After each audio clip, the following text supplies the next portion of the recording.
I was going to go and make this video at one of his signs because I don't take other people's signs.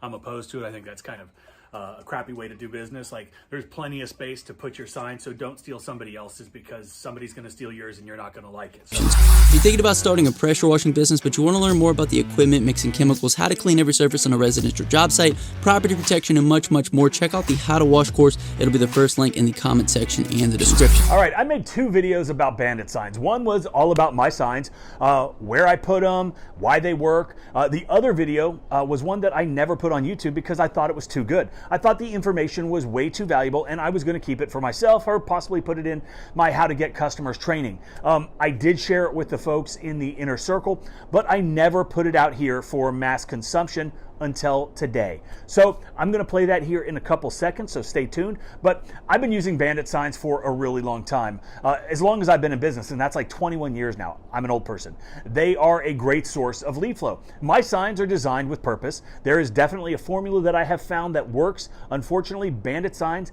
don't attract my ideal customer. Do I still use them? Absolutely. Do I rely on them as my primary marketing source? Absolutely not. But you need to have multiple marketing strategies in place all the time, both short-term and long-term, in order to have a thriving and successful business. Without customers, you're not going to have a business. And obviously, with the more customers you have, the bigger, the better, the more profitable your business is going to be. I made a video a couple years ago, like I said, about my Bandit signs, and I'm going to put a link up above or somewhere so you guys can check that out if you want to.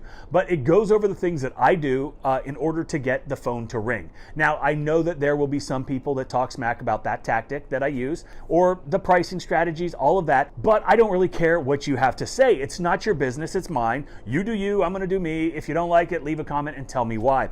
But in today's video, I wanna talk about several things that you should not do on your Bandit signs. I don't think that I am the end-all be-all when it comes to Bandit sign marketing, design, whatever, but like I said earlier, I've done this for a really long time and I have refined my design and it works and it continues to work. I use it over and over because they perform to some degree, like I said earlier. And I say that simply because when you have a significant amount of lead flow, you can then determine which customers you want to work for and how much you're going to charge them.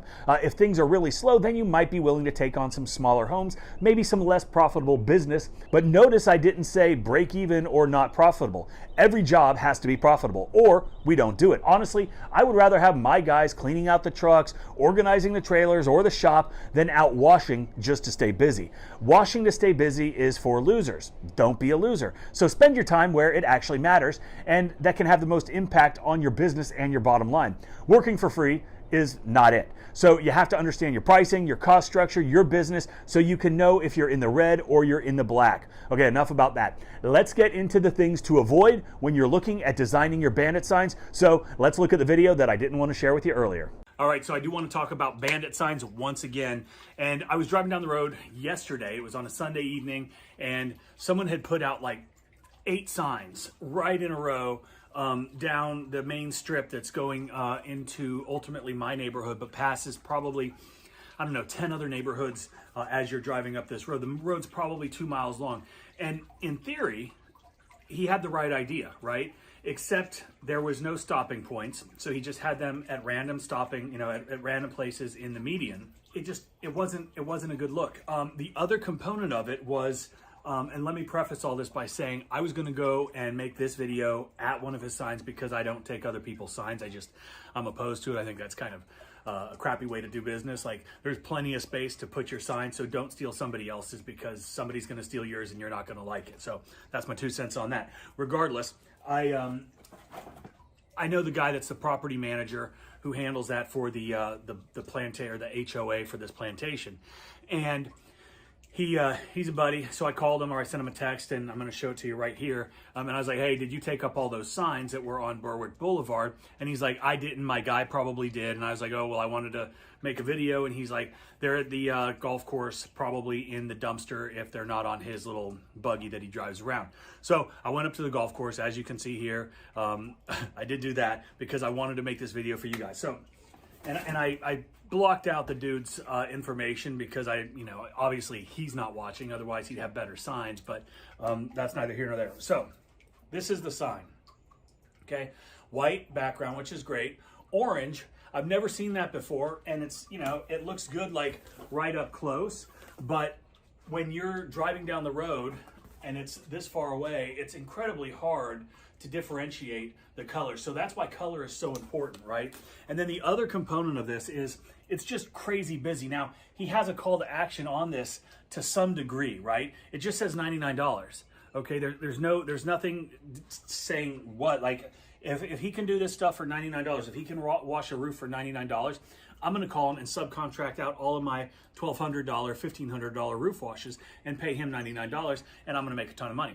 But that's why we have to have some sort of distinction as to what the call to action is. And this is a horrible call to action, right? I put $99 on mine, but I put it huge because that's the focus. And it says starting at, like you've seen before, and it says, you know, it gives the square footage. So it gives me the opportunity to have the conversation and explain if needed. But most people understand they're not getting a $99 house wash.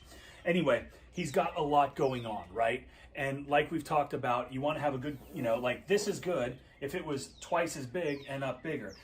Call for free estimates, okay? Have you ever charged for an estimate, or would you be willing to pay for an estimate? The answer is no. So that's just wasted real estate on this sign. Get rid of that. Your number is good, get a bigger number, that's fine. He doesn't have a website, which is, maybe he does, but he's not on there. Maybe put the website down there. But again, this is too small. When you're driving by, you're not gonna be able to see this stuff. You have to think of it from the perspective of somebody driving by in their car, and you need to have the same principles in your head as to the stopping point. Like these sporadically placed down a busy road serve zero value. Nobody can stop and see and read, nobody. And they're not gonna slow down. They're not gonna stop for a sign, right? So place them strategically. Okay, so that was the first one. When I went to the dumpster, there was another one in there too. And this is kind of a prime example of what I've talked about before, one of the first signs that I ever made, and it was such a failure because it was so busy, it was just overdone. And again, the same thing, right? He's got a picture of a house, he's got water graphics, it's really pretty, he's got Facebook, he's got Google. Okay, first of all, you can't see that. Can you guys see that? Like, that's probably how far you're gonna be in a vehicle. So, no, you can't see it.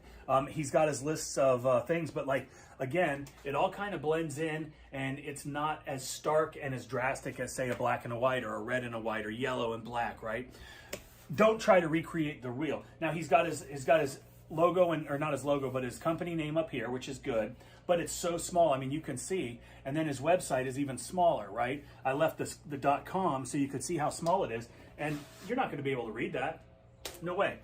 Too busy, too much going on. The picture, all of the colors distract from your call to action or your list of services. He doesn't have a call to action. So that's awesome.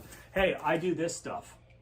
Who cares, right? Why should I call you as opposed to the other 10 people that have, you know, got a listing on GMB or have got signs that are out and around? You have to give them a reason to call. Both of these, you know, and I feel bad that these guys' signs got taken up. My stuff gets taken up all the time. Yours is going to get taken up all the time. Don't be the guy that takes them up. Leave that up to the HOA people, or the county, the city people. But again, really, yard signs, Bandit signs, they crush. Do them right. All right, so that is it for today's video. Thank you for watching. I hope you were able to gain some knowledge, maybe take something and implement it in your own business that's going to help you generate some more revenue. Really, I appreciate you guys watching. Don't forget to check out the resource page, pwcourse.com, and do not forget we are giving away 2 MacBooks for Quote IQ. All you have to do is be a platinum or a premium subscriber to win, and that's it. It's on the Apple, it's on the Google Play Store, and thanks for watching.